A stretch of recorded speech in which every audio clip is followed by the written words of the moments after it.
Sahabat yang dirahmati Allah, hari ini kita akan membahas satu kisah, yaitu kisah seorang pemabuk yang masuk surga. Sebelum melanjutkan ceritanya, jangan lupa like, subscribe, comment and share video ini, biar kita semua selalu mengingatkan dalam hal kebaikan. Berikut adalah kisahnya. Suatu ketika di pinggir kota Basra, Irak, tersiar kabar ada orang yang meninggal dunia. Dia orang tidak terkenal, tidak berpangkat, kekayaannya tidak seberapa dan secara umum semuanya tampak biasa saja. Yang tidak biasa barangkali karena dia suka mabuk-mabukan.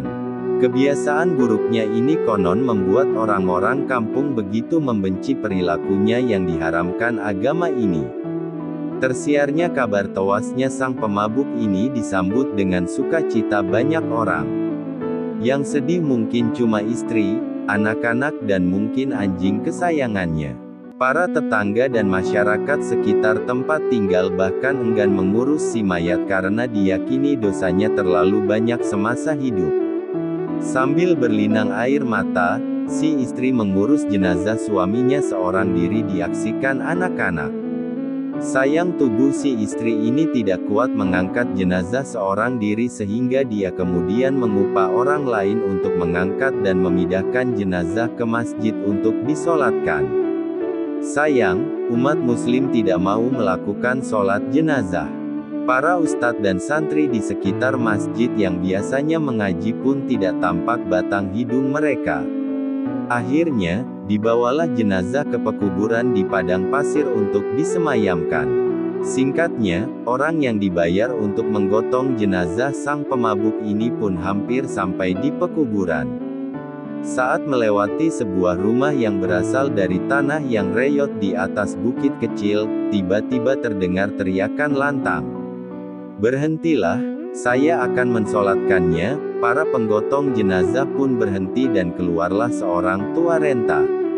Orang tua ini dikenal masyarakat sebagai orang yang zuhud, orang yang sudah meninggalkan urusan dunia untuk selalu menomorsatukan urusan akhirat.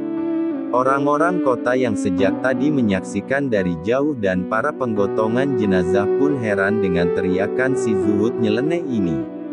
Masyarakat bertanya pada si zuhud, apa yang mendorongnya untuk bersedia mensyolatkan jenazah si pemabuk. "Saya bermimpi bertemu seseorang." Orang ini berkata, "Turunlah dari bukit dan engkau akan menemukan jenazah seorang laki-laki yang sedang ditunggui istrinya. Solatkan dia karena dosa-dosanya sudah diampuni," kata si zuhud.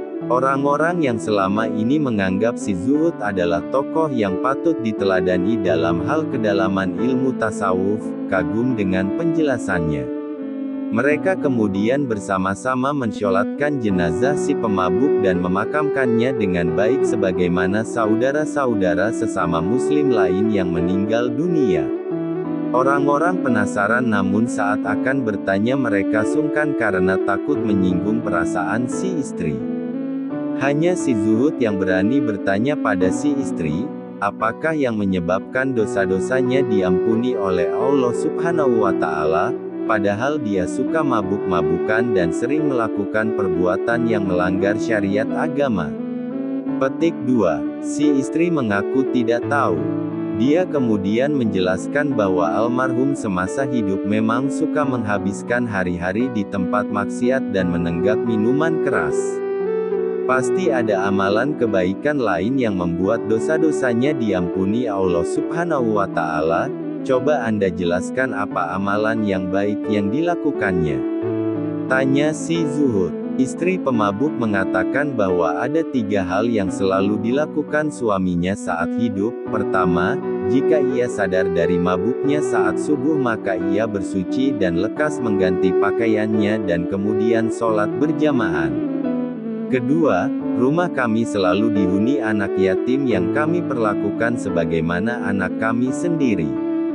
Dan ketiga, kalau sadar dari mabuk tengah malam maka ia selalu mengatakan dalam doanya, "Tuhanku, di sudut neraka manakah engkau tempatkan aku, manusia yang selalu berbuat keburukan ini?" Setelah mendengar apa yang disampaikan istri pemabuk ini, Masyarakat pun tahu apa yang menyebabkan dosa-dosa si pemabuk ini diampuni oleh Tuhan. Suatu ketika seorang pria datang kepada Nabi Muhammad Sallallahu Alaihi Wasallam, "Ya Rasulullah, bagaimanakan orang yang disebut paling zuhud itu?" Rasulullah menjawab, "Orang yang tidak pernah lupa akan kubur dan bencananya, meninggalkan perhiasan dunia, mengutamakan kehidupan yang kekal, kehidupan bersama Allah Subhanahu wa Ta'ala, daripada kehidupan yang fana, dan ia tidak melewati hari-harinya kecuali bersiap-siap menjadi penghuni kubur." Semoga kita semua termasuk orang-orang yang selalu dalam lindungan Allah dan diampuni semua dosa-dosa kita semua. Amin.